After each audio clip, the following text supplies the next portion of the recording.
Welcome to the South-South Dialogue for Sustainability Rojava Lecture Series on Resistance, Resilience, and Renewal, Democratic Confederalism and the Changing Face of Revolution, which are co-organized by Global University for Sustainability, the Civil Diplomacy Center in North and East Syria, Synergy Cooperative Institute. We provide Kurdish English simultaneous interpretation. Please click the group icon and select your preferred language. I thank today's interpreters, Jerry and Berton. My name is Sichoy Jadi Margaret. I am Associate Professor at the Institute for Rural Revitalization Strategy at Southwest University, China.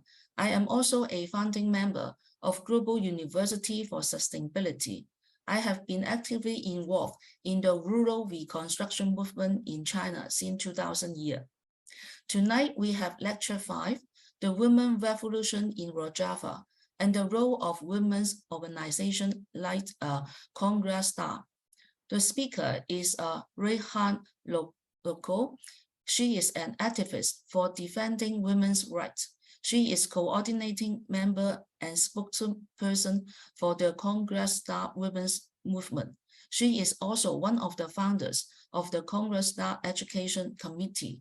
So thank you very much.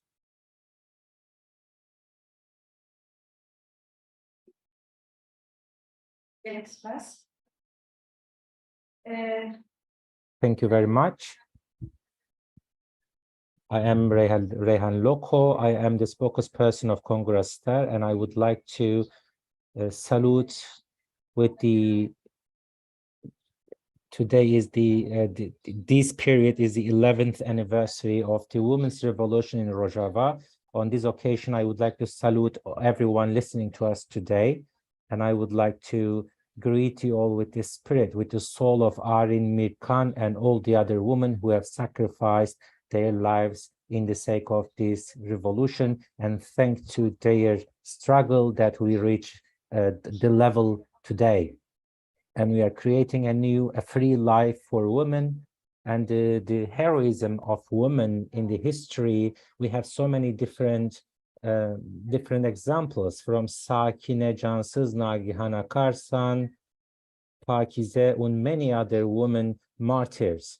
And this is thanks to their struggle that we are continuing conducting the struggle for equality, and they have performed a unique struggle and strong will for this struggle. So women, so that they can get and enjoy their natural rights and have an honorable life, a life with dignity, and also find their place in the society. My speech will be today, it's about women's revolution, and I would like to talk about women's revolution. But before I start, I also would like to thank to Center for Civil Diplomacy, who are cooperating and working on this seminar, and they for invitation. So I'm happy, I'm glad to be here for the opportunity to be able to talk about the women's revolution. So it's also very important for us to share our experience and talk about women's revolution in Rojava. So I will talk about this revolution in different topics. It's about the participation of women in the revolution in the Middle East through a historic perspective, and particularly I will talk about Kurdistan and also in the Middle East, especially in Rojava, North and Eastern Syria, which has been going on almost for 11 years. So we will talk about what kind of system we are establishing here, what are the grounds, foundation of this system, and also to talk about the paradigm behind it.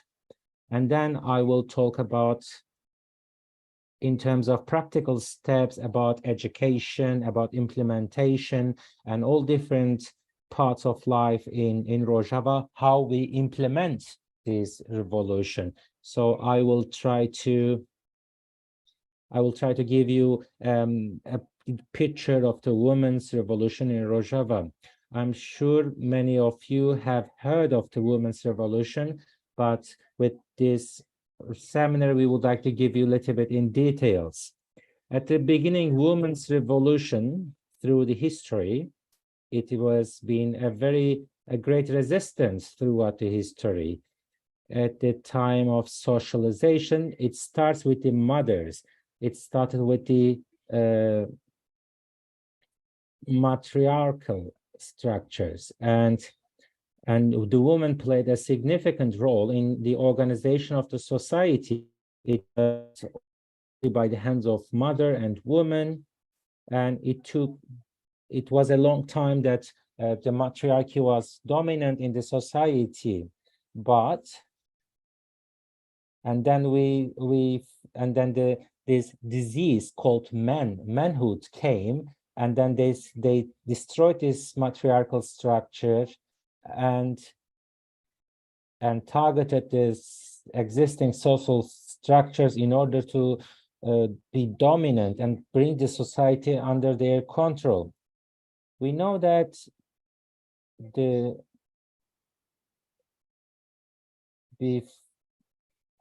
before the great wars that we saw in the history, men also used these different occasions to take over.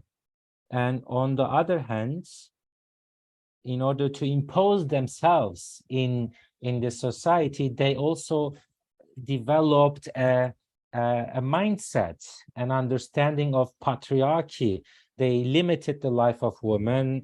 They brought some restrictions just for the sake of controlling the woman. And as a result, we saw that the states, and especially nation states, with the foundation of nation states, they also developed a system in their own favor, all based on the mentality of manhood and based on the religion of Islam.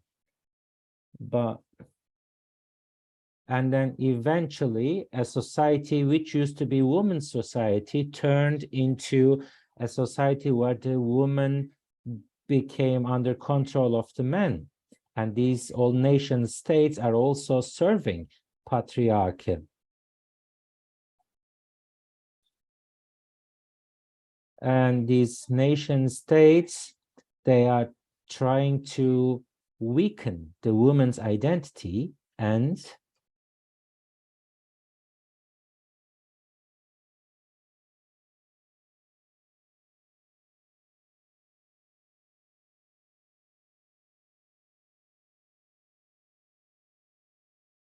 so I will continue.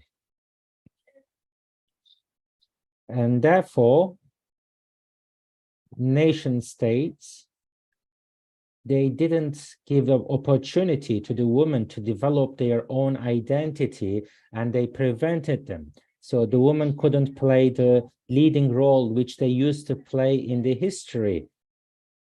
And they brought their own policies and laws, all intending to restrict women and control the participation of women in life.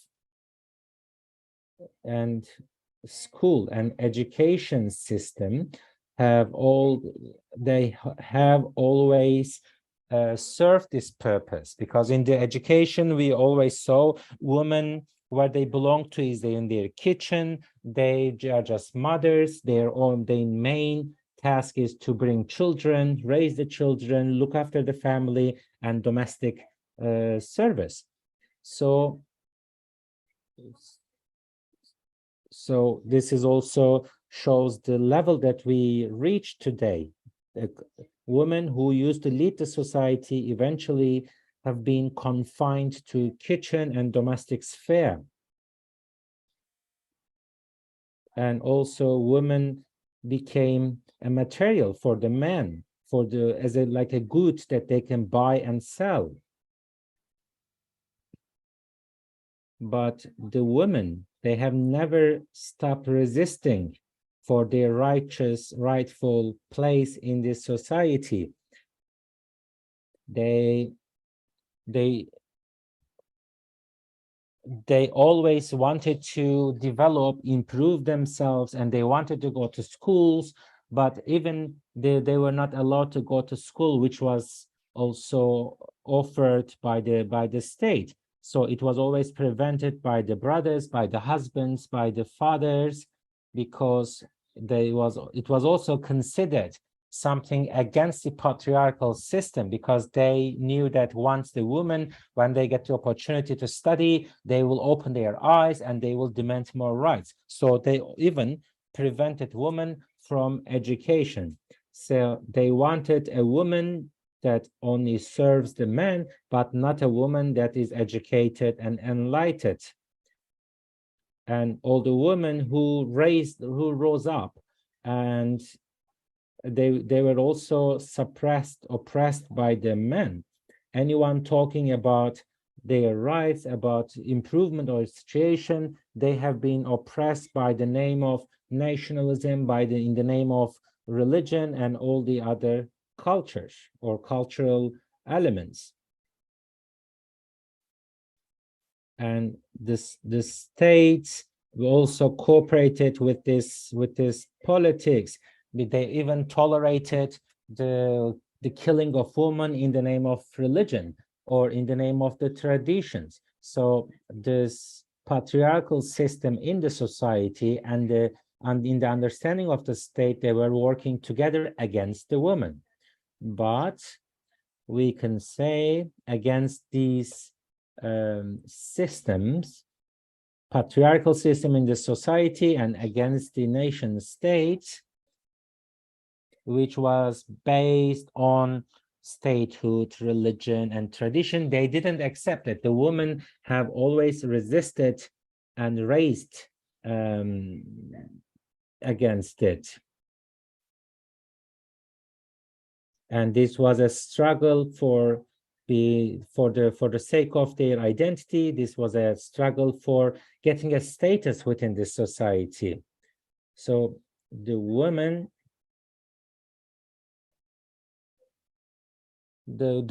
as we mentioned, they have always been prevented taking part in the life.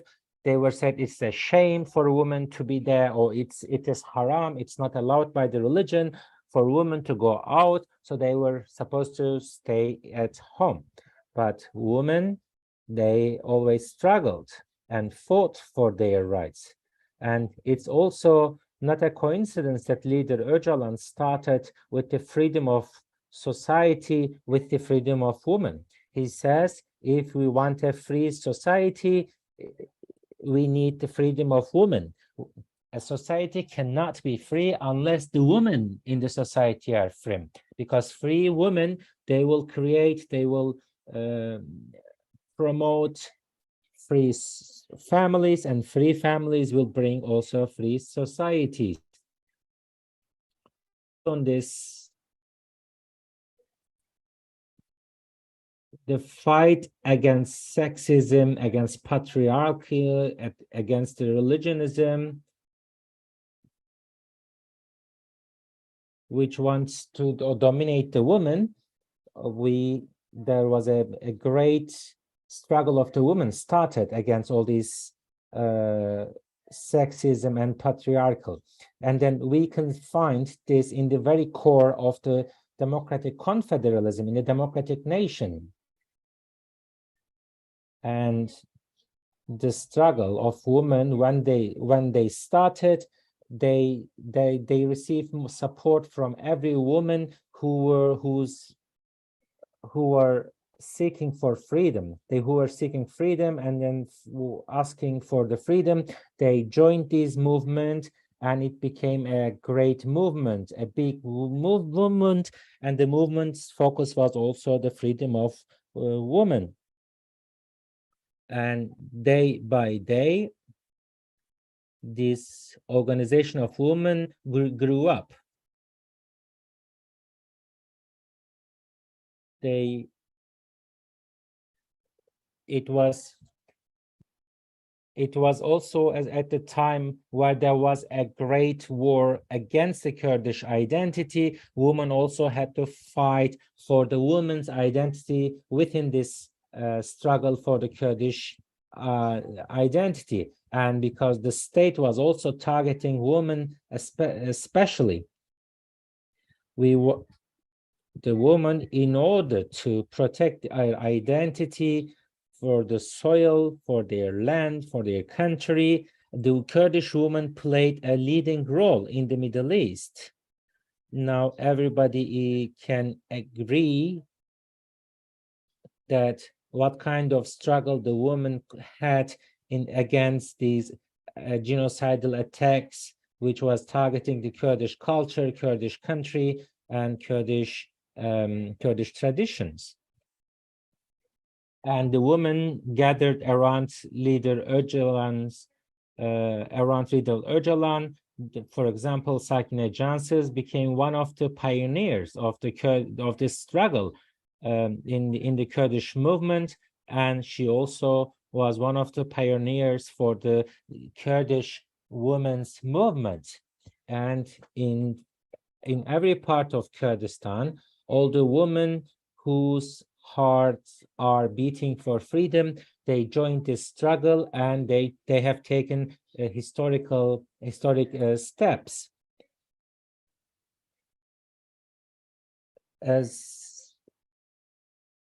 And in every country where the Kurds live, in Turkey, Syria, Iraq, or Iran, Kurdish culture, they have been subjected to very heavy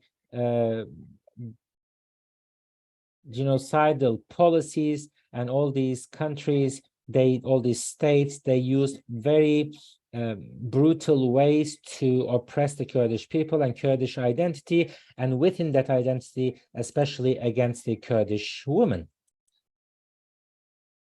However,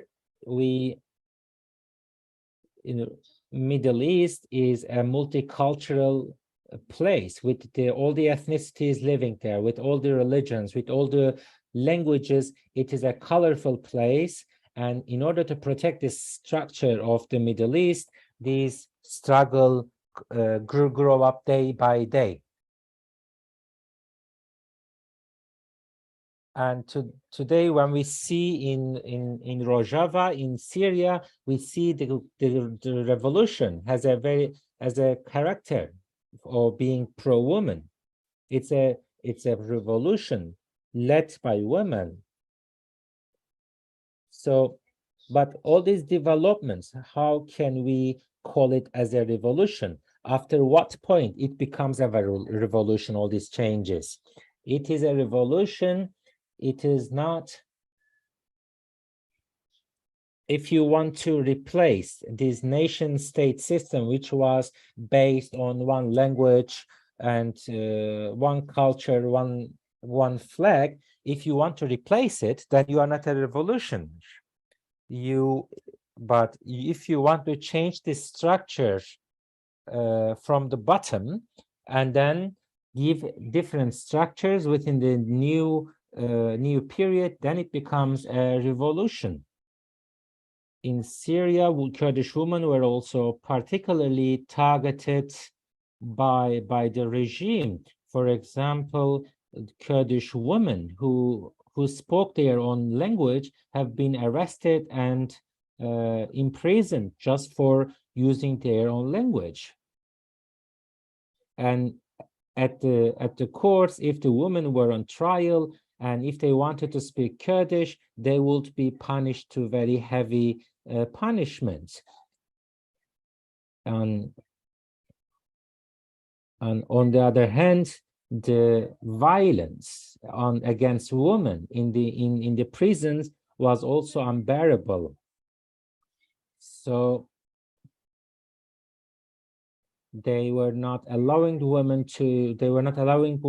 work or organize themselves or represent themselves. It was unacceptable back then. It was the system of the nation state, and states are based on the male mentality. It is based on patriarchy. It's based on nationalism, and all these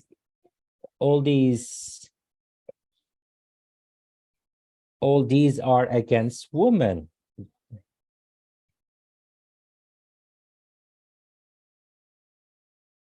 in 2005, Kurdish women, for the first time, they declared their women's organization. It was the time of the regime. The women were being targeted very heavily by the regime, but yet women, they established their Yekitiya Star, the very first women's only organization. Its aim was to organize women, to raise awareness among the women, educate the women so that they can fight against the existing system, against the system of patriarchy, against the system of nation states. And to also give the opportunity to the women to become active, to become stronger, and also fight their own fight. And all these politics which were imposed on women in the name of religion, state, or whatever institution, we deny them, we reject them, and we want to have our own lives in our hands. At the beginning, it was an underground organization. Why? Because back then, this area was under control of the Syrian regime. And as I mentioned, it was not allowed for women to organize themselves or to have their own associations or organizations. Any woman who was trying to organize the others would be arrested, tried, and imprisoned. Therefore, the first time when it was established, it was an underground organization, and there was a very limited number of women who were a part of it at the beginning. And these women were also the ones who were already familiar with Öcalan's idea, who already had sympathy for the Kurdish cause, and even they also paid high prices. And then why we see that women gathered around this Kurdish movement? Why? Because Öcalan, when he used to be in Syria, he used to have special interest for the organization of women. And then there were so many families going to visit him and listening to his speeches. And we also had some education and training for women and their families. So we already had a basis and awareness among the people who were sympathetic for the to the Kurdish cause. So against the repression from the regime, the Kurdish women, they organized themselves as an answer in the face of those oppressions. And this movement grew up day by day until 2012, when it was started in the city of resistance from Kobani, where Arin Mekan started. It was 2012. It was the women's organization declared, and it was a time that said women are not becoming a part of the revolution, but they are created their own revolution, a revolution within the revolution, and not only in the field of military, but in every part of the life. At the political level, at the social level, they organized themselves, and they wanted to write their own history, which used to be written by the hands of the men. And they are empowering themselves, and they have declared that they are also have their own destiny in their hands, and they are actors in the Middle East. And so why we had this women's position after the revolution started in Rojava, it goes back to 2005, when they started organizing women on these values. And when we started the revolution in Rojava, the women were already ready to become a part of it and also create their own revolution. And the topics, there were two pillars for how the women organized themselves. One of them is getting organized, and education, and also leading role. These are the fields. The first one is organization of women, how we organize ourselves in every village, in every neighborhood, in every city. We have autonomous women communes. Why we need this? Because in order to be able to reach out all the women and make the women visible and listen to them and ask for their demands, for their needs, and also educate the women, as many women as we want to reach. Now I would like to share some slides with you.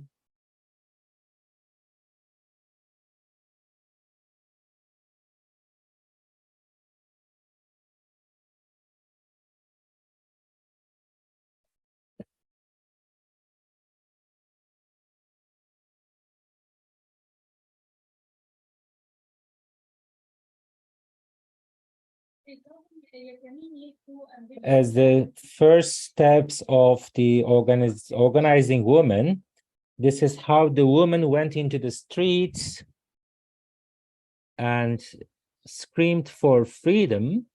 It was the time, it was a way to reach out more women, and also show them that the women can be actors and they can fight for their rights.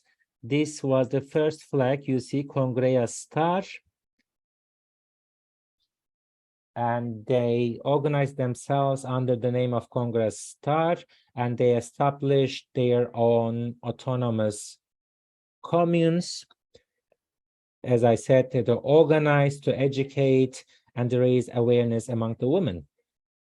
The women, there were so many women, a high number of women, they took part in these communes. They have been educated about the history of women, about the culture of women, about the art of women, about the democratic families. And these women who took part in these trainings and educations, they also reach out to other women and share the information, share the knowledge they acquired. And we also have a specific academies for women. There were the Women's Academy, and these academies, they were autonomous women academies. And in every city, women were gathering in these academies in order to know each other, to realize and understand their sociology and the structures in the society, and educate them for a democratic family, and to show the women that they are actually strong enough to do it. And these are the women. You can see all these pictures. These are from these trainings, from these educations. And it was not only, and these women who took part in these educations, they became the leaders of in the society at this political level, at the administrative level, and in the social level. And we also have special workshops for women.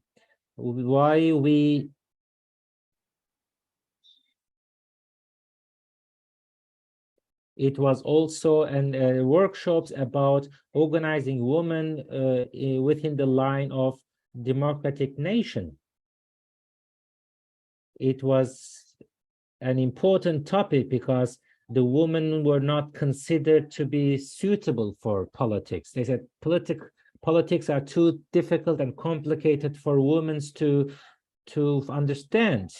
and the women cannot be part of the administration, they cannot be the managers, they cannot be leaders. So we wanted to change this understanding which was imposed by the men. And every time we have different workshops to improve the knowledge of women. For example, economy, about the women's economy. We have a special workshop for this, and which was also a training for women to be able to take part in, for example, in the institutions dealing with economy and finance whatsoever. So it was improving the capabilities of women. So this is how we can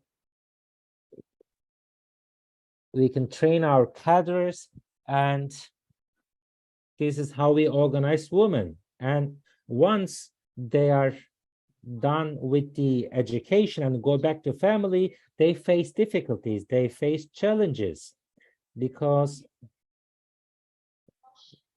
those women who got educated, when they go back, they face with patriarchy and they cannot accept it. And the men wouldn't accept those women and their demands. So this, because they were expected to go back to their traditional roles within the family. But we also know that, as Öcalan said, if you want to liberate women, you also need to liberate the men. You need to make them liberate them from all these traditional patriarchal ideas. So it's not only about training women only, but also training the men, because the Babak Salari patriarchy will resist against this change, of course. So in order to make it in a successful way, we also started special trainings and educations and workshops for men. We women, we gave seminars to the men. This is one example. This is in Fırat region, in Afrin, and also in Jazeera regions. We had many men joined our education seminars. We were giving lectures and seminars to the men about the history of women, because the men also need to know about the history of women, what kind of role they had in the history, and how they were deprived of their rights and privileges. So at the end, the main goal was improving a coexistence based on equal values between the man and woman.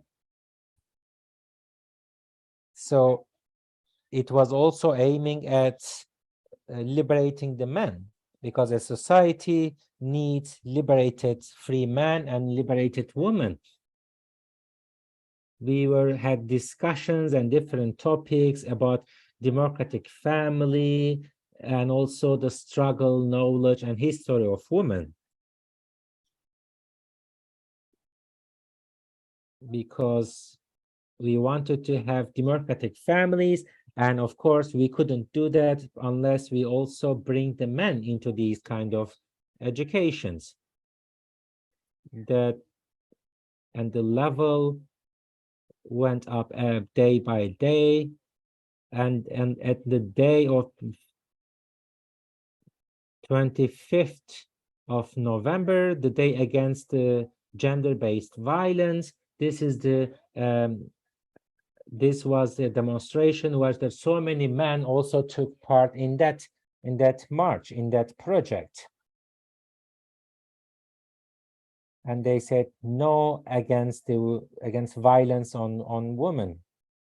So this is also an improvement, that we see that men are marching on the day of the violence against women. So this is also giving us hope that with these men, now we are closer to our goal of creating democratic families.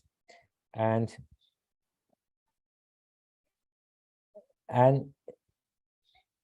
And it's not only that actually we trained or educated men on one side and the woman on the other side, but we also educated the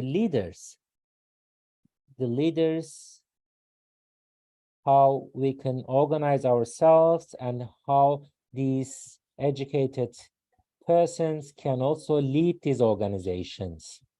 And it was very important for women to be autonomous from the very bottom until to the top, that we needed women leaders and to ensure our autonomy. And now we have 19 committees like education and dozens of academies, autonomous academies of women in the region, in order to raise the knowledge of women and also educating the cadre of this system. But we have, as I said, it was not only for women, these kind of educations, but also included men. And this kind of activities, we have 19 different committees dealing with kind of work. And today we see we have so many women who are educated and who are ready to fight for their rights. This is also as a result of this women's revolution. Now we get reactions from everywhere in the Middle East. So we can see the outcome of this revolution, women's revolution in Rojava, in other countries. For example, under the slogan of Jin Jian Azadi, which we heard in Iran, it is also a reflection, an outcome of this kind of revolution, so that women are getting organized against the state, against the state violence, against the patriarchy, and these struggles are being led by the women themselves. So it was also an inspiration for all those women who wanted the freedom, who wanted to be free. So after the incident of Gina Amini, who was murdered by the Iranian moral police, it was also a scream of hers for freedom. She didn't want to wear the headscarf, which was imposed on her by the state. But as a result, there were so many people who went to the streets, and we saw that everywhere in the Middle East, not only in Syria or Iraq, but also in Iran, we saw that Gina Amini was only one example about the state violence, specific state violence against women. So, but the people, the society didn't accept it, and they stood up against this state atrocity. But we know that Jin Jian Azadi, this also became an inspiration for everyone. It's been like 11 years that we are leading this revolution. It's not only a revolution of the Kurdish woman, it's a revolution which is owned by the Arab woman, by the Assyrian woman, by the Christian woman, by the Yazidi woman living in North and Eastern Syria. You see that there are so many Arab women who also find their place within this movement, and women, they scream, they chant their slogans in their own languages. We talked about how the women organize themselves, and on the other hand, one day in addition to organize themselves, they will also changing the society. And to find a place for women, we also demanded a co-chairship system in every institution, in every organization. When we have a chair, it has to be co-chairship system occupied by a man and by a woman. So it is also opens a space for women to engage, to involve in every part of the life. So co-chairship system is, it starts from the communes, it comes to councils, even at the time of the at the level of the autonomous administration and the general parliament of in North and Eastern Syria. So it's not only one-sided, it's like both sides, man and woman, they decide together about the life. But it's not only at the administrative level, but even the civil society organizations, political parties, administrations and directorates, they have all have co-chairs, and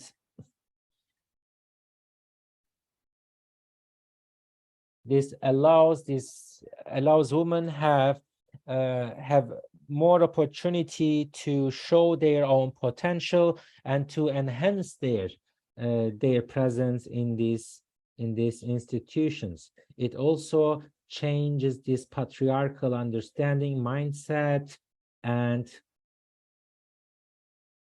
at the beginning we always have challenges.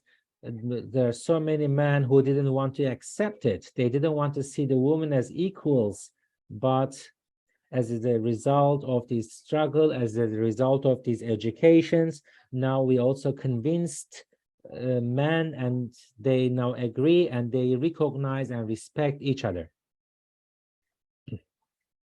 Both genders should coexist based on these justice, democracy, and equality. We are not talking about one mind. We are talking about different minds, but sharing the same space based on democratic values. So that's how we wanted to promote this system. Another achievement of this revolution is the women's houses. Women houses, we have them in entire region, in every city. This is also, they are focusing on the self-defense of women within the society, and also advocacy for the women's right.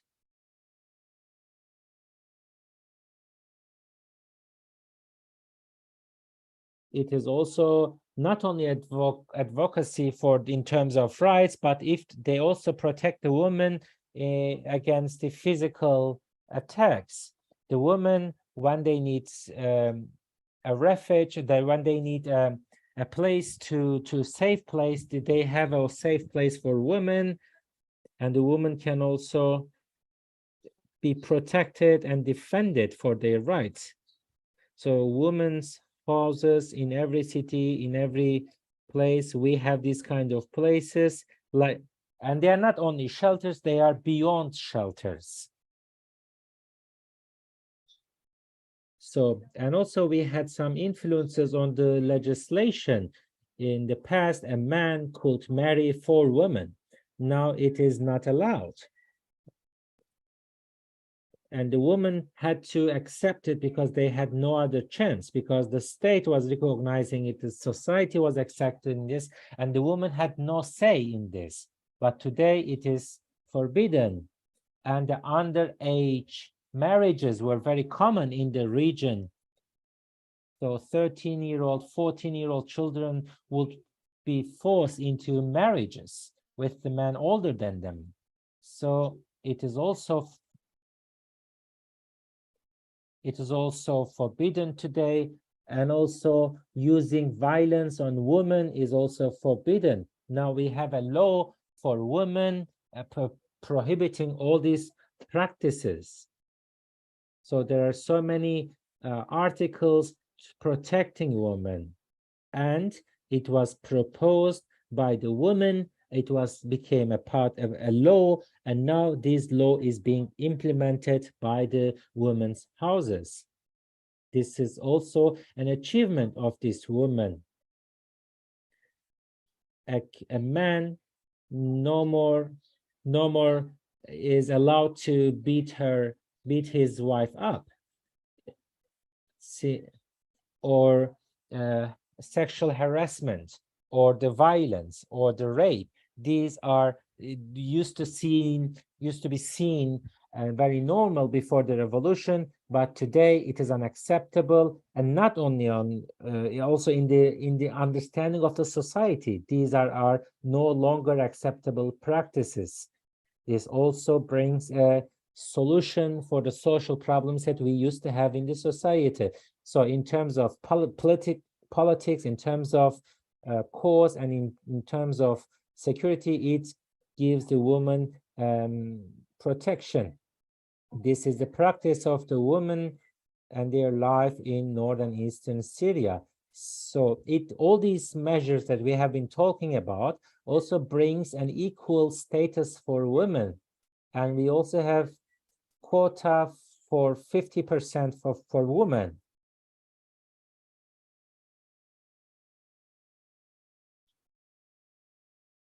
It is not only changing the understanding of women about themselves, but this visibility, this status also changes the understanding, the perception of society regarding women. And as I said, it's not only about the Kurds. We have Circassian, Turkish, Kurdish, and Arab women. They are also they see it, they get inspired, they get influenced with these improvements, and they also want to start these kind of changes within their own societies. So we have 50% quota for women.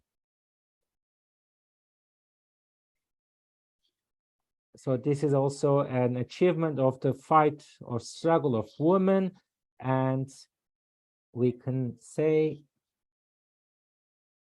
every revolution is based on science, and our revolution is based on genealogy, science of women. It is a science based on the woman's knowledge, and it is the basis of the women's revolution in Rojava, genealogy. It also analyzes the problems within the society through the eyes of women, and also makes some proposals for solution.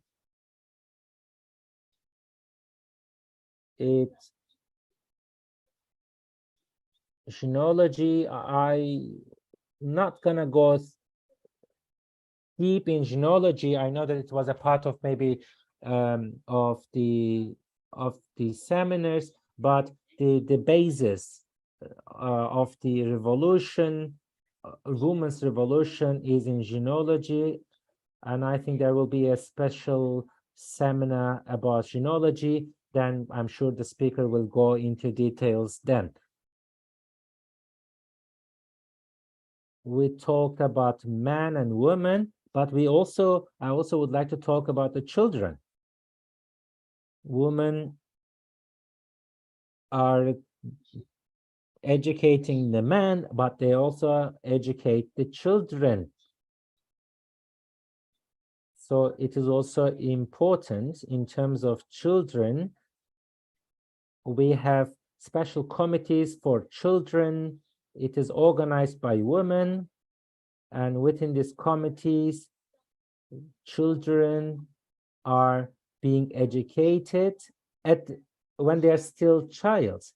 In everywhere when they live, there is also a reality in the region that these children are facing attacks and war on daily basis. So they need a normal childhood. So these committees are special committees, are dealing with children, we try to give them about a normality in life, but also at the same time educating them with these values: equality, justice, and respect and coexistence. So this is the foundation of democracy. It will occur, it will happen through the education, because the children in the traditional structure, the boys are privileged and the girls are what they can do is limited, restricted. So we give them an education free of these traditional values, and we are teaching them respect, coexistence, and also helping them to also at school in terms of language, knowledge, and all that we support the children. And but it's not only about education, it was also about some activities for children that they can have a piece of normality in their life, and there is no compulsory language. Every child is free to speak the language they prefer, their mother tongue, and then that's how they learn in this equal life as a child. And in addition to that, we also have some workshops, some places where the women can produce. And these committees, there are special committees trying to create employment for women. We have these kind of workshops, and these are all organized in the forms of cooperatives, and these cooperatives are based on the needs of the society and creating opportunity for the women, but it's also run by the communes. And women are also running their own cooperatives and also find a source of finance for their life and for their livelihood. We have thousands of women who are working in this kind of cooperatives, and there are dozens of cooperatives. We have, of course, more hundreds of cooperatives and dozens of women's only cooperatives, and they are successful.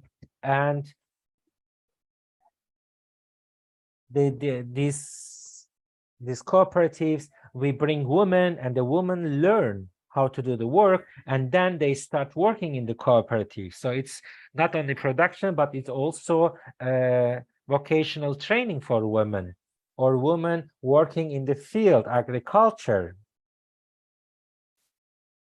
And there are specific pieces of lands which are dedicated to women. Only women are working on that field, and afterwards they can also sell the product, or sell the harvest.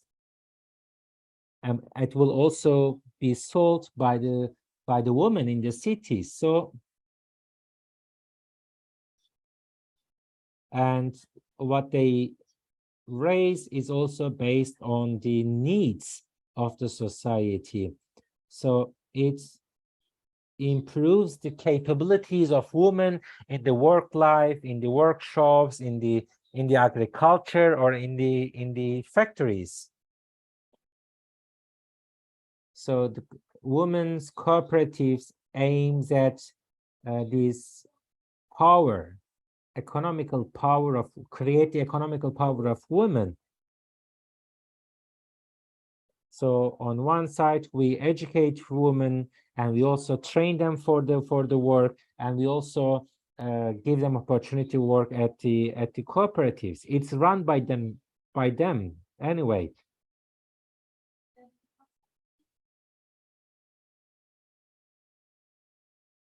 And we have so many landowners who dedicate piece of lands to the Committee of Ecology.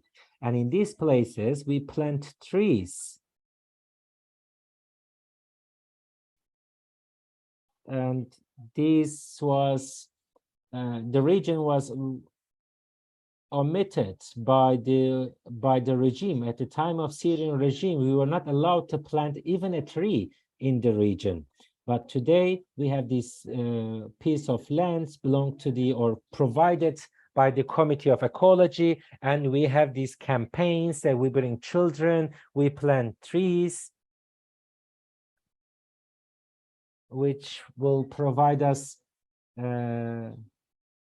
clean weather in future.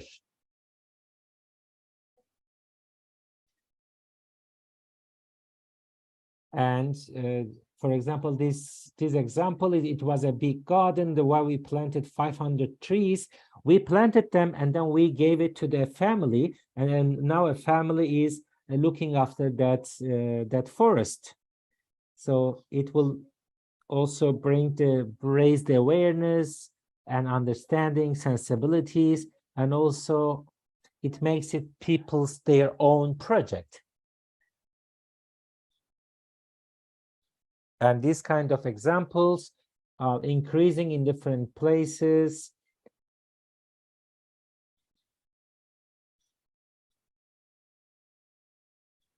It is also, these kind of gardens are also important, not only for oxygen, but also some of them are fruit trees, which will also bring some source of income for the families, for the people, for the cooperatives dealing with them.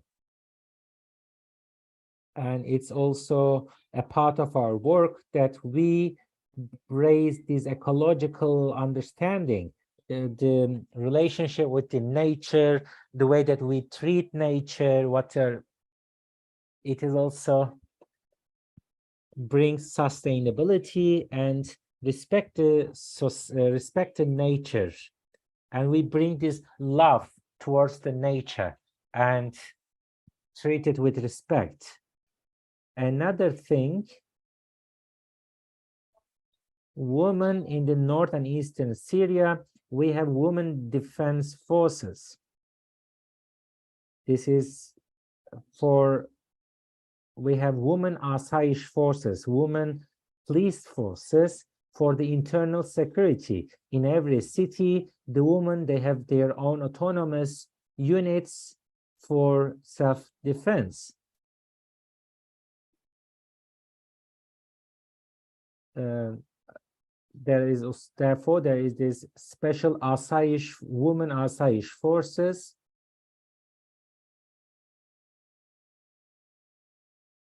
And we also have emergency forces. We also have special units composed of women.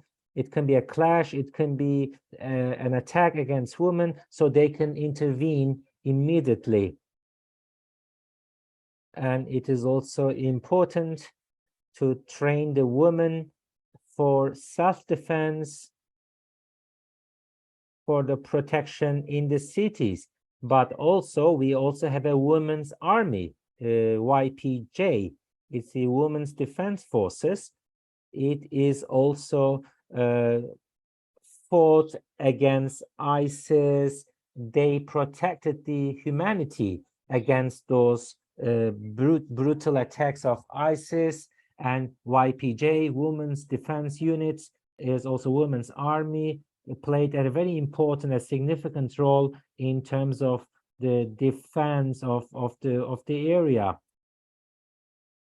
against the genocidal attacks. They played a very important role. These are some pictures. They fought against ISIS, against the Islamist extremists, which were targeting specifically women. So women, they wanted to create a world in which they had that they would enslave the women.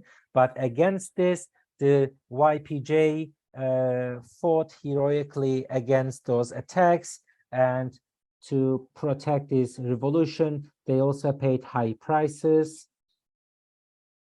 And you might ask why we need an women's army. There used to be only one army, but in the armies, you also have this male mentality to realize this justice, to realize to bring the color of woman to these army structures. You need autonomous women's army. It is also in line with the spirit of the revolution, giving autonomy, giving more space for women. The same principle applies for the defense, and it is important for women to have their own defense forces. This is YPJ in entire North and Eastern Syria. They have fallen. They have so many women sacrificed their lives for the sake of this revolution, and we had the biggest heroines of this struggle. They were YPJ, Arin Mirkan. She also became a symbol in Kobani at the time of the ISIS siege. She sacrificed her life in the protection of the city, and she became a heroine, and she became a symbol for resistance and for the power of women. It was also inspired many other women, and it was all evidence that how strong-willed, how determined the women are to protect their freedoms. Therefore, Arin Mirkan, Comrade Arin Mirkan, with the love for her country in her heart, she sacrificed herself in an suicide attack against ISIS forces. And it was a clear message also to the enemy that they had to withdraw afterwards. So this is this symbol, one of the dozens or hundreds of women who sacrificed themselves. Barin Kobani, Arin Mirkan, Jehatol Hildan, and hundreds of other women for protecting the achievements of revolutions they sacrificed, and we would like to greet them with respect. Another thing that I would like to talk about is as an achievement of the revolution is Jinwar. Jinwar is a women's village, only women's village in the Middle East. I think there are different examples in other places in Latin America, but in the Middle East, it is the very first example of women's village in Dirbesiye, in the vicinity of Dirbesiye. It is a village established by the women, and now it's being run by the women, and the houses were built in a traditional structure. It's made of earth. It is the traditional way of building houses, and they are ecological way to create these houses, to build.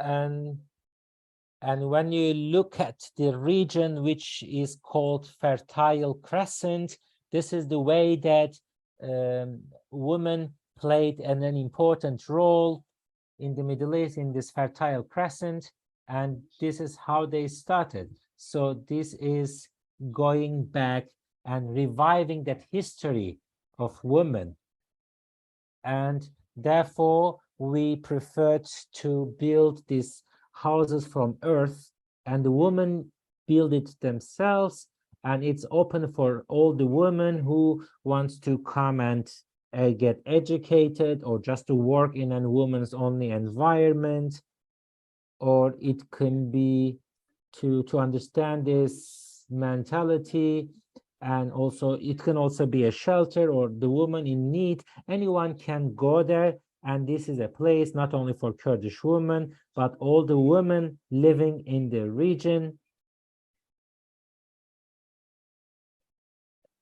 And it's also very popular among the internationalists who are coming from Europe or other countries and want to learn more about the revolution and about the freedom of women.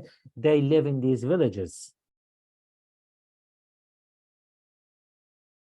And especially on the 25th of November, on the day elimination of the day against the violence on women, they have different activities, and it's people go and visit those places, and then they have seminars, they have some trainings and educations.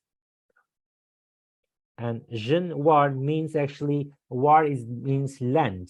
It's the woman's land.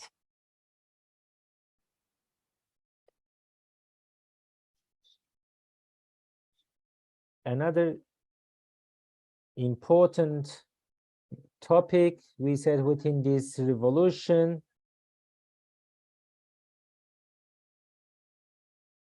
in addition to organization, education, justice, or ecology, another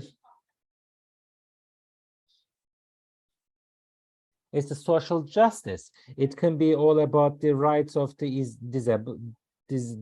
about the people with disabilities, or about the in family dispute, or the relationship between the daughters and fathers, or also for the mothers. We have a special place for the mothers, and also another center for the persons with disabilities, because the mothers and the people with disabilities, they are always left out the society. They couldn't get any chance to find a place or for integration within the society. So to provide it, we have special places, training, educating them as well, and also trying to create opportunities to find place for them in the society.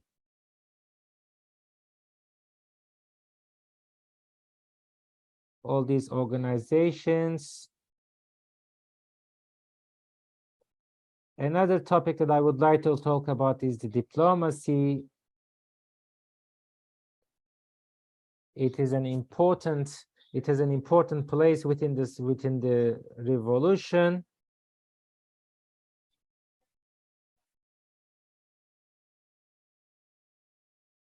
We are not talking about the diplomacy, interstate diplomacy, like a diplomacy among the states, like the Syrian regime, Turkey, or Iraq, because we see all these states, they always undermine the women, and they don't see that women have a place in the diplomacy. Therefore, we needed a special diplomacy for women in Syria, in Kurdistan, in the Middle East, and in the world. It is also important for us to make us and this revolution visible, and make our voices be heard, because all these revolution, or the revolution for women, it's not only for Rojava or for the Middle East. It is the women's revolution for entire world. So we have different committees for diplomacy work. It is like a diplomacy with the Syrian woman, diplomacy with the Middle Eastern woman, or with the European woman. Like we get in touch with personalities, organizations, political groups, and improve our contact And therefore we needed a special woman's perception for the diplomacy, because we have a special language. With the woman's language, we talk about our revolution. As Kongra Star,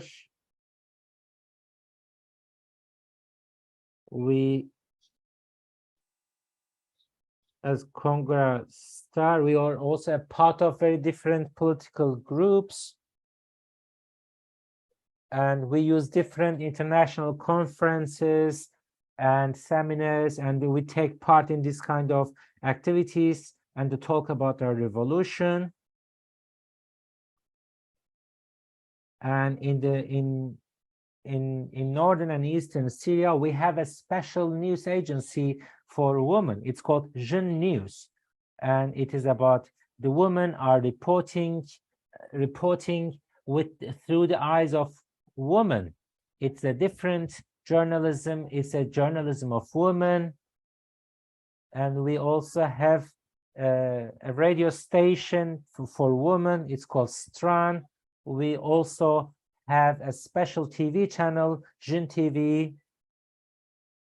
So in different ways, in different media outlets, from the news agencies to TV station, radio station, we have a women's organization, women media outlets reporting and introducing the revolution.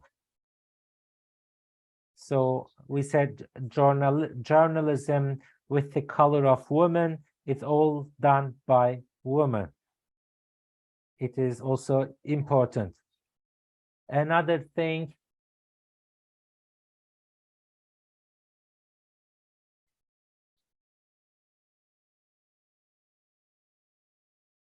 and another committee that organized by women, it is called, it's about the woman's culture. We call it a golden arrow because the region is, there are so many different cultures living in the region, for Turks, Kurds, Arabs, Syrians, and Circassians, all different colors. But because of the state, there was only one dominant culture, which used to be the Arab culture. So today we give the opportunity all these different cultural groups to thrive. Now, in addition to Arabic, we speak all the other languages. We promote the usage of different languages, and also encouraging people to wear their own traditional clothes. And all these culture and cultural values are being promoted within the scope of this project called Golden Arrow. It's all about the researches about the cultures of different groups. They also have different music groups and some. It's also done by the cultural activities of the women, how the woman can find the folklore of these suppressed, oppressed cultures. Women from Assyrian community, from Arab community, or for Yazidi community. And it is all defending, protecting, and promoting their own language and culture. This is our approach to this multiculturalism based on democratic nation. And everybody can, they should have their opportunities to promote and protect their culture. And everything is against the state policy which was imposed on us for decades, which was based on mono language, mono leader, mono country, mono flag, and not recognizing or respecting any other culture. So that's why we encourage people to use their language, to make researches, to protect their languages, and appear in public events with their own cultural colors, cultural clothes.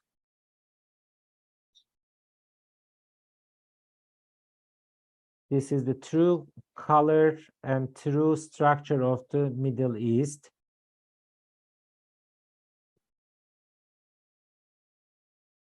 We can speak further on about the women's struggle in different fields of life.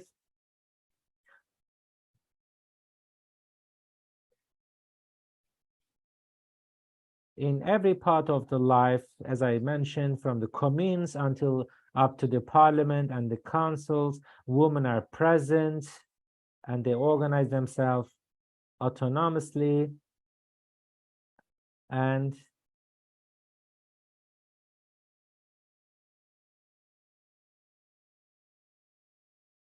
but it's not only one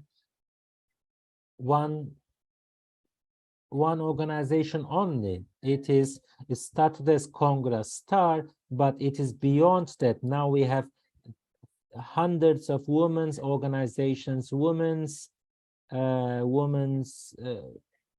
institutions and associations. Now we have hundreds of them, and I mentioned before, at the time of the regime, we were not even allowed to have one single women's organization. So we have dozens of women's organizations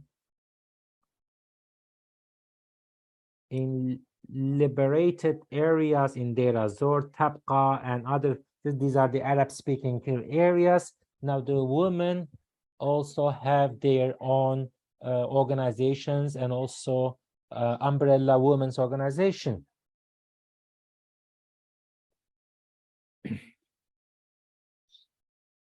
And these are the places which were under ISIS occupation, that they were imposed. The ISIS had this ideology imposed on the women, forcing them wear veils and confining the woman in houses. And now, after the liberation of those regions, now the Arab women also organize themselves, and it also they're also the Kongra Star was a good inspiration for the women in Arab regions. Now we are supporting them how to organize themselves, and they also had a similar, like a congress for different women's organization, and the participation in the field of politics, administration, and the social life is increasing.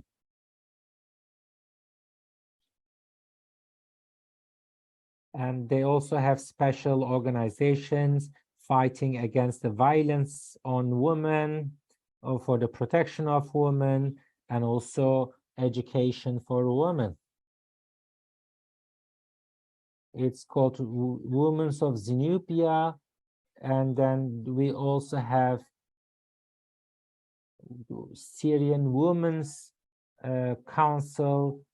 So it includes contains different parts of the societies from different places in Syria.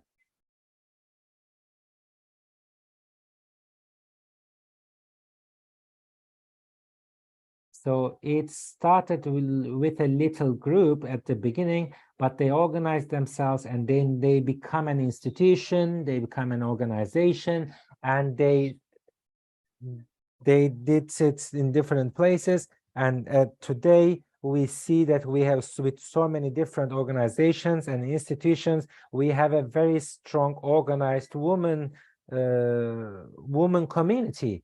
And even the women from Damascus and other places under regime control, they cannot organize themselves, but they are in touch with us, so we inspire and support them as well.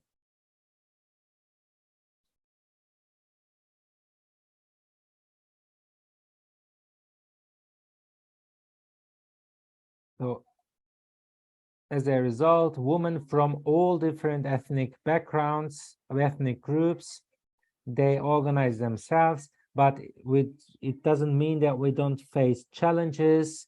We still see difficulties, challenges in terms of organization, education. But despite all these challenges, women continue on their struggle, and we also face attacks, special attacks on the woman's identity. And we are also under constant attack by the Turkish state, and they are also especially targeting women's organizations. And they're also the Islamist extremists supported by Turkey. Having Khalef, that you see the picture now, she's one of the martyrs that she was murdered by the Islamist mobs supported by Turkey. And Zehra Berkel, Emine Weisi, Hebun Mele Khalil are also, they were also leaders in Kongra Star. Sosun Birhat, she was a commander of YPJ Women's Army, and Hindu Saada, two Arab women, they were also killed. The first martyrs of the women's movement was Gule Selmo.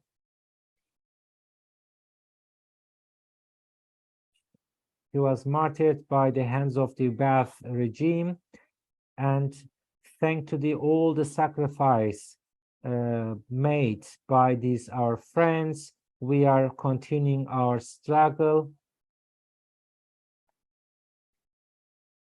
And once again, we would like to commemorate them, and I hope that this seminar could give you a general picture about the revolution. And if you have any specific questions, we will be happy to answer, and I can also send you a written text of this speech. Thank you very much once again for listening. And thank you very much for your comprehensive review of women's revolution in Rojava. And now I would like to invite the first respondent, Jennifer Kishden. She is an internationalist who was organizing in leftist and revolutionary social movements for about a decade before she went to Rojava. She spent nearly 2 years with the women's movement there, working with Kongra Star and genealogy, deepening her understanding of women's struggle and connection with international struggles. Back in Scotland, she now does care work, and organized with or in the paradigm of Kurdish women's movement. So thank you very much, Jennifer. The floor is yours.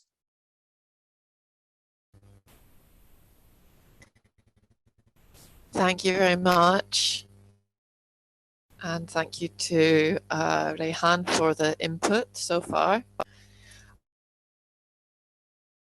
I'm going to try to start speaking with my camera switched on. If the voice is not working well, somebody just let me know. And if the internet connection isn't good enough, and I'll turn off the camera. Yeah, that was position here and connection with the Kurdish women's movement. As you say, I was lucky enough to spend a couple of years in Kurdistan, and I still now work both with and in solidarity with and as part of the Kurdish women's part of this movement, rather than seeing ourselves as something separate or needing to kind of give support or solidarity from afar. That's one of the topics that I really in this kind of discussions about global and international perspectives for future and for social change. And so I want to go into a few points of the impact that the Rojava revolution and the Kurdish women's movement has had on women globally and on women's struggle. Obviously, I can't speak for everyone everywhere, but I can speak to my own experiences and also to a lot of conversations that we've had and impacts that we can see. And the most obvious is that what's happened in Rojava, what the Kurdish women's movement as a whole has been able to put into practice in Rojava, stands as this really clear example and stands as something very tangible, very real, that's happening right now. The feminists and women in struggle and all resistant movements across the world can kind of reach out and touch and to that example. First of all, there's the simple reality that this place exists, the clarity that it gives that these things are possible, not in a utopia, in a distant future, but right now in the kind of messy reality that we already live in, starting from exactly where we are. And I think the friend gave some really good examples when she spoke about education, and when she spoke about the different kind of organizing work that is happening, about how we start exactly where the people around us are, and that's the important point for doing the work. There are other ways that I think the Rojava Revolution is a really important example for women's movements and women who seek to be internationalists. And for women in the West in particular, which is my context, it's particularly important that we understand what it means to take a movement that is coming from the Middle East as an example, and as the vanguard of our international movements, because we're kind of taught a perspective that says that the West will be in the forefront of everything and that anything that comes from the Middle East will be backwards, or that we are ahead in women's rights and in feminism and so on. And so just the fact of challenging that within ourselves and challenging that within our movements is taking an important step. If we take the Rojava Revolution and everything as our example, then we're starting to try and act in an anti-colonial way and to decolonize our perspectives, and our feminism and our women's struggle. And so this is also a really important process that goes on when we look to uphold the value, as came through so clearly in Eat, is not and never will be a friend to women. The state is a mechanism of patriarchy, and always will be. And as such, it's not a friend to anyone. It's not a friend to men or children either. It's not a friend to anyone alive today. But it's very, very, very clear that its action, that its attacks are directed specifically at women. And so we are reminded by the Kurdish women's movement that if we are women in struggle, or if we are feminists or whatever name we give ourselves, then we need to also be anti-state, and we need to stand in solidarity with everyone who is under attack from the nation-state system. This is also something really important. So not seeing women's struggle as disconnected from an anti-state, nation-state stance, an anti-capitalist stance, and not seeing it as irrelevant from environmentalism or from internationalism itself, and trying to build connection. So all of these are like really important lessons that we can take, and that so many thousands of women across the world are already taking from the example of the Rojava Revolution. And sometimes it's easy to see ourselves wherever we are as in a very different situation to Rojava, because of course in Rojava the movement actually holds territory. We can say that there is liberated territory, and that is where these ideas have been put into practice explicitly, and how Kongra Star has been able to grow so big, and how the women's self-defense forces have been able to actually liberate territory. And it's easy to see our situation in most of the world, because this is the unusual example, whereas most of the world, the nation state has a grip, and the kind of monopoly on violence and militancy is held by the state, or by capitalist forces. So it's also important to look not just at the Rojava revolution, or to look at the Rojava revolution in the context of the Kurdish women's movement as a whole and of women's struggle in all of the Middle East. And we can see that in the other three parts of Kurdistan, the movement is working just as hard. And before the revolution, women were also organizing. The Yekatiya Star, as Kongra Star was known before the revolution, which shows that the work that we do before we have liberated territory and the work that we do before we can build up our own systems is just as important. Without that, we won't be ready if we ever get the opportunity to develop women's institutions and to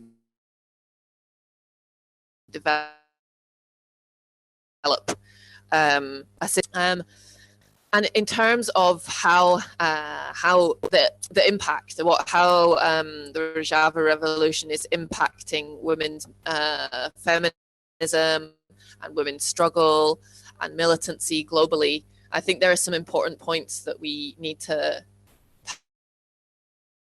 highlight that have drawn so many people like myself and many others feel like we are a part of this movement, and that there is no contradiction between the fact that I sit now in Scotland and I'm moved in different bits of community organizing, consider myself part of the Kurdish women's movement. This isn't something that feels distant, it's something that feels like it's very, very close, and that it's all part of the same struggle. And so a lot of the things that the Kurdish women's movement has modeled and really been exemplary in, and that can help us in our struggle wherever we are. I just want to highlight some points there when she made her input. I think that the kind of intensity and commitment and dedication and level of struggle that the Kurdish women's movement has shown is something that can really, really inspire us to see that it's going to be difficult. It's going to be hard. At times it might feel impossible, but it's not impossible. And we can learn from this rather than seeing difficulties as something that we cannot overcome, rather than seeing ourselves as weak. We start to see ourselves as strong and see ourselves as the force that can accomplish what seems nearly impossible. And so that level of intensity and commitment and of giving ourselves to the fight is, you come into connection with it, you can start to feel that much more strongly. I think we can draw lessons in the importance that the movement places on education. None of us are free from the influences of the system. And all around the world, also feminist movements are discussing the different ways that we turn white supremacy, or all of these different forms of oppression. And so to put such importance on education is exactly how we can start to break out of that, and how we can start to challenge all of these internalized oppressions instead of just continuing to perpetuate them, or instead of just acknowledging that the problem is there, but not knowing how to step through it. Education, self-education, and collective education is the only way that we can do that. The Kurdish women's movement emphasis on organization is also something that I think we're really learning from and learning together about, that individually we're weak and collectively we are strong. And that insistence on organization, not just or not at all in a bureaucratic sense, but in an embodied sense, in a sense of feeling that we come together in our diversity and in our different colors, is because these are part of the strength, but nonetheless that we are organized enough to act collectively. This is also really important women's movement, and something that is very important when we step into any international or global space and start to ask ourselves, like, how can we become a force for change? I've that different parts of the global women's movement who sometimes are seem to be in conflict with each other, have actual conflict, have disagreements that at times seem to be impossible to overcome, can actually come together, sit together and discuss when something like the Rojava revolution and the Kurdish women's movement is the topic on the table. And I believe that that is because this movement gives us an actual hope for change. And when we have an actual, solid, tangible hope for change, we can come together. And it's when we lack that hope that we turn against each other. And so this is another really, really important lesson, that we need to build that hope wherever we are, with whatever examples there are available to us. And I won't go on for too long, because I know that people want to ask their questions, and we have the other respondent to speak.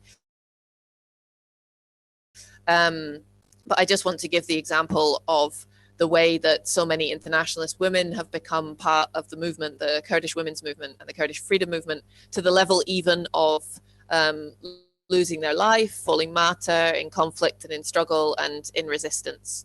And I think this is a really, really beautiful symbol of the length that we will go for each other when we understand that.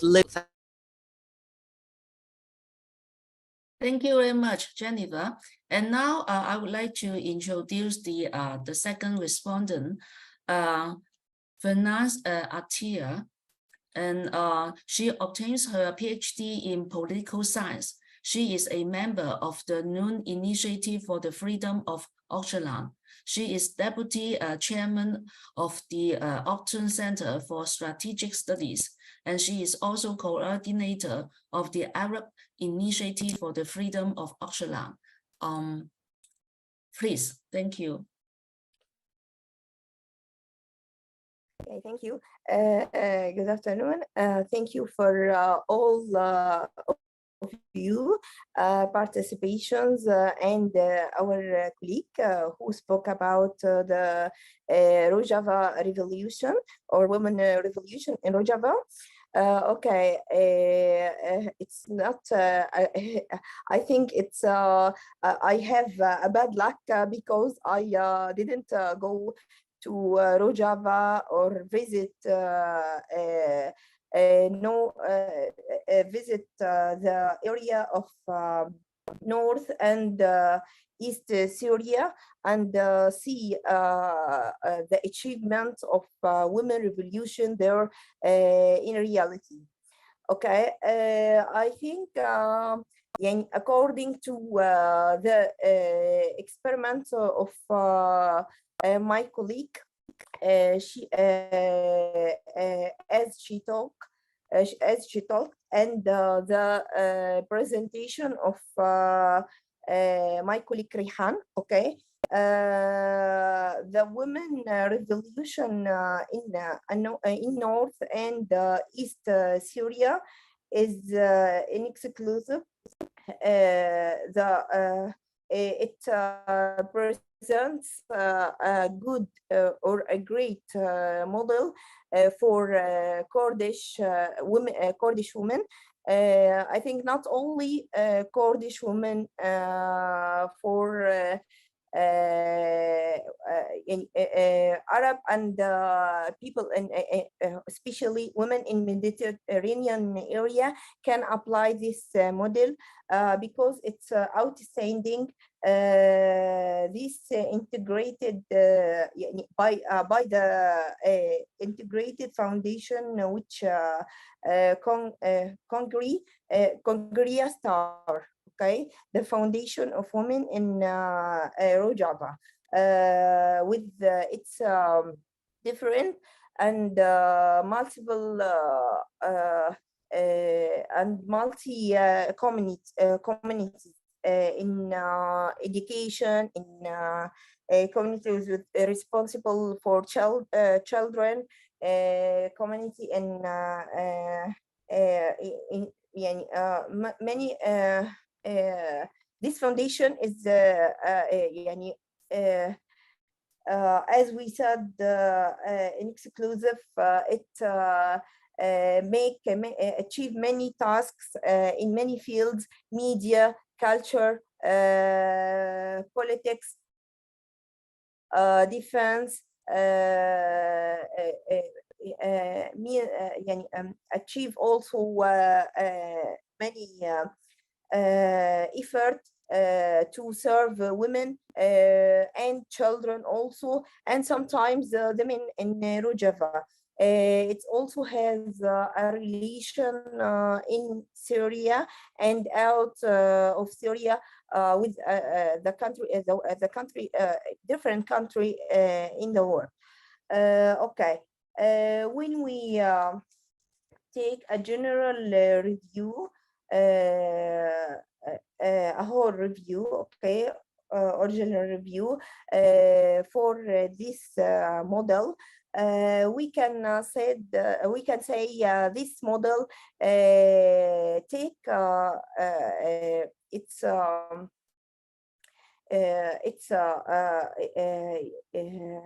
it takes it takes its tool, okay, and its organization from the philosophy of Mr. Abdullah Ocalan. I think they apply his ideas and his philosophy on the reality.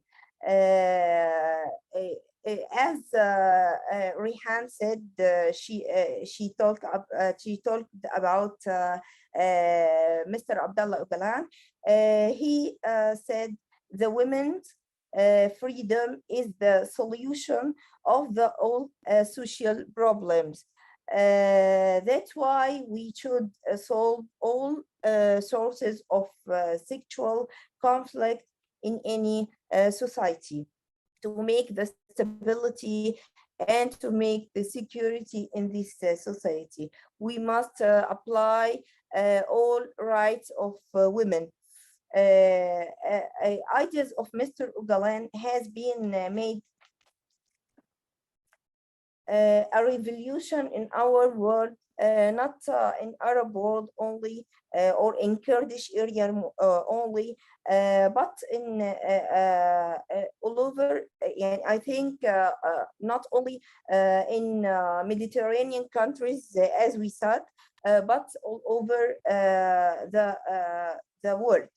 Okay, especially the ideas of his project, national democracy, and the ideas of which talked about women in this project.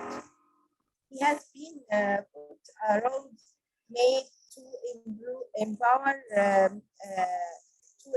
the women in social, in many fields, okay, like social, political, and economic fields.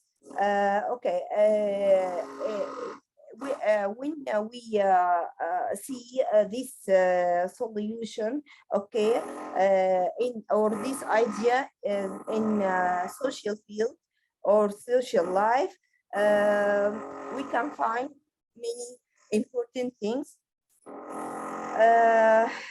He said, or his thought focused on, there is a solidarity, participation, understanding, and compromising between men and women in the family association.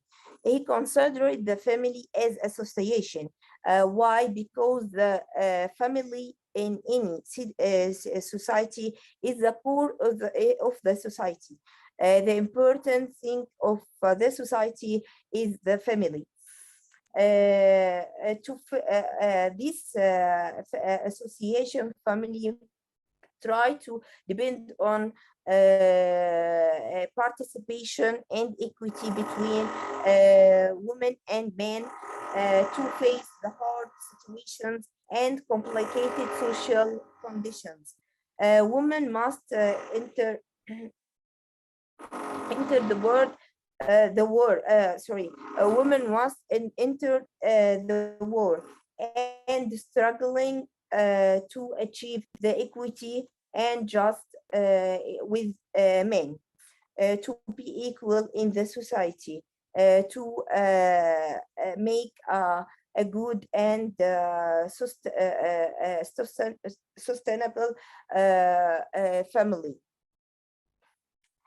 Ocalan interested in, as we said in presentation and the experiment of our colleague or my colleague, when they speak about the Rojava revolution, we said we say that we said or they said, training and education take an important place in Rojava, and this coming, I think, this coming from Ocalan philosophy, from Ocalan Project for Women, which is interested in women education, participation, the participation of women in society. They cannot make a good good participation or a true a real participation without a good education and a good skills, good experience to serve the her society by a real way. Okay, women will be an equal and partner with men in any family and society, as Mr. Ocalan project said, or he said in his project. The revolutionary transformation start in family, start with family. The new families, okay, which called which make family associations in the new society in Mr. Ocalan project for women, not for women only. It's interested in women and other family, other member of families. He said that a new family make a new society. In this society, all of member of this society are equal. This society will consist of free men and free women. They are the new families here will be a core of this national freedom in this new society. When we say to the experiment of Rojava society, we can see, or yes, Rojava society or Rojava revolution, or this area, we can say they apply the theory or the philosophy of Mr. Ocalan. They start a new relationship between men and women under the umbrella of the society, and produce a new families in this new society. All members in this families are or societies, society on this society are equal and can participate in this society in political, economic, all fields, and make a good production which benefits the society of Rojava. Okay. In another hand, we can talk about the economic field or economic life. Mr. Ocalan has been talked about non-centralization in production process. In this part, okay, women are the most important element in economic. He said that the woman is most important element in economic process, especially when the power is not demand. Okay, the power he mean the physical power of men. Okay, if the production depend on the good ideas, the modern ideas, we can depend on women as we can depend on the men. Women is not less or low in low category in comparison. When we make a comparison between women and men, they are equal. Okay, the women can product and take part, and participate or taking part in the production of hair society and hair country. In another part, in political part, okay, or political field, Mr. Ocalan has been made a link between colonialism and the servitude of women, the violence against women. We can make a link between colonialism and the violence against women, which practiced by the colonial country. We can also say this image in Rojava society when they faced the Turkish attack and Turkish power, which destroy many, which would like to destroy this revolution, this great revolution, and this integrated model.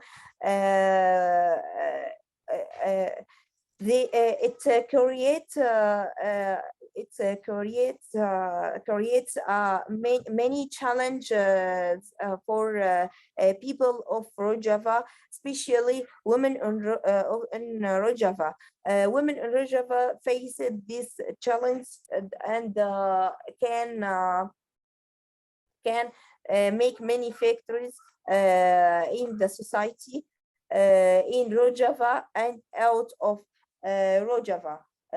We can say it all over the Arab world and all over the Mediterranean area.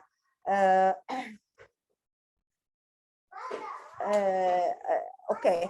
Why he make a link between Mr. Ocalan? Why he, when we ask why he make a link between colonialism and violence against women, because the colonialism, because colonialism depend on killing, rape, kidnap, and arrest women, killing women. Okay, women, as we said, they are many victims of the Turkish attack on Rojava. As my colleague Reyhan clarify in her presentation. Okay. On the other hand, Mr. Ocalan has been supported the women to participate in political life. As we said in Rojava experiment, women participate in many organizations for kids, for political issue, for cultural issue, for economic, for media, many activities. They can participate in many activities in Rojava and all over the world.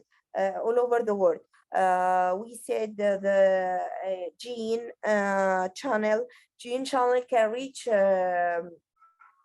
to all countries. We can so many, we can see many programs, many reports on this channel and other channels and other newspaper of this foundation.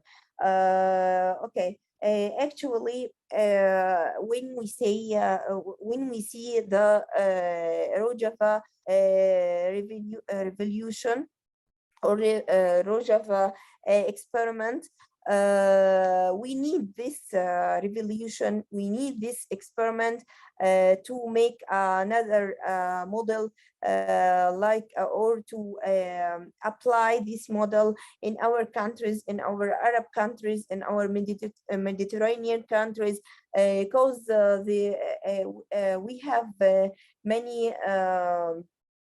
we have many problems in our societies. Women face many problems in our Arab societies, in law, in politics, in economy, in cultural. Okay, they face many problems. We need this experiment to apply in our society. We need the national, the project of a nation of democracy of Mr. Ocalan and his philosophy and his ideas about women, about economy, about political, about law, about production. Okay, about these fields to apply in our countries. Thank you. Yeah, thank you very much. And we collect two questions for our speaker. The first one, how are LGBTQ people perceived in North East Syria? Do they have a special role? Are they still facing much discrimination? Can trans women join YPJ and trans men YPG? And another question is about how do women get the resources to build the villages and all the action that you share. Could our speakers respond these two questions?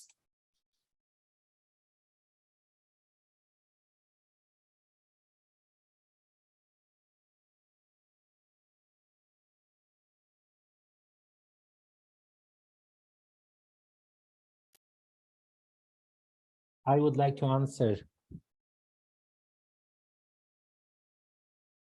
I also would like to thank two responders for these speeches.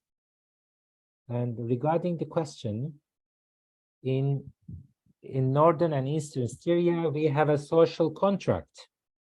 It applies for everyone, for all the ethnicities, beliefs, and everyone living in the region. We had discussions, and it was accepted after long discussions. Based on this social contract, it is in line with all the international instruments, international documents regarding human rights. We also base this international understanding of human rights. LGBT, they don't have a specific organization they have. And I also mentioned the difficulties and challenges and these traditional approaches in the area. So it is not easy to change the understanding or the prejudices against them. So for the time being, we need more time in order to change it. That is also a very strict approach against them. Therefore, because of all these difficulties, they don't have a specific organization. But in the Kurdish movement, when we look at it in general, for example, in Turkey, the pro-Kurdish political party HDP, it was the biggest supporter of the LGBT rights. And they were very outspoken for LGBT rights in Turkey because the local conditions are more suitable compared to Rojava. But in future, when the conditions and the situation goes better, now we can,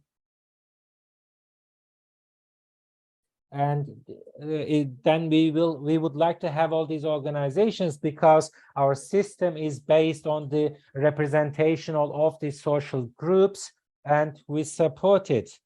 And maybe then YPJ and YPG will welcome all the persons. It is because we know that YPG gives opportunity to everyone, not based on religion or any political opinion, but welcoming all the differences, diversities. Thank you. And another question is about the resources. How the women have resources to build the villages or the house for international networking.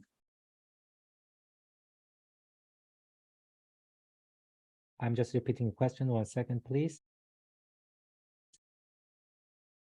How the women get the resources to build the villages and or houses, and also all the projects.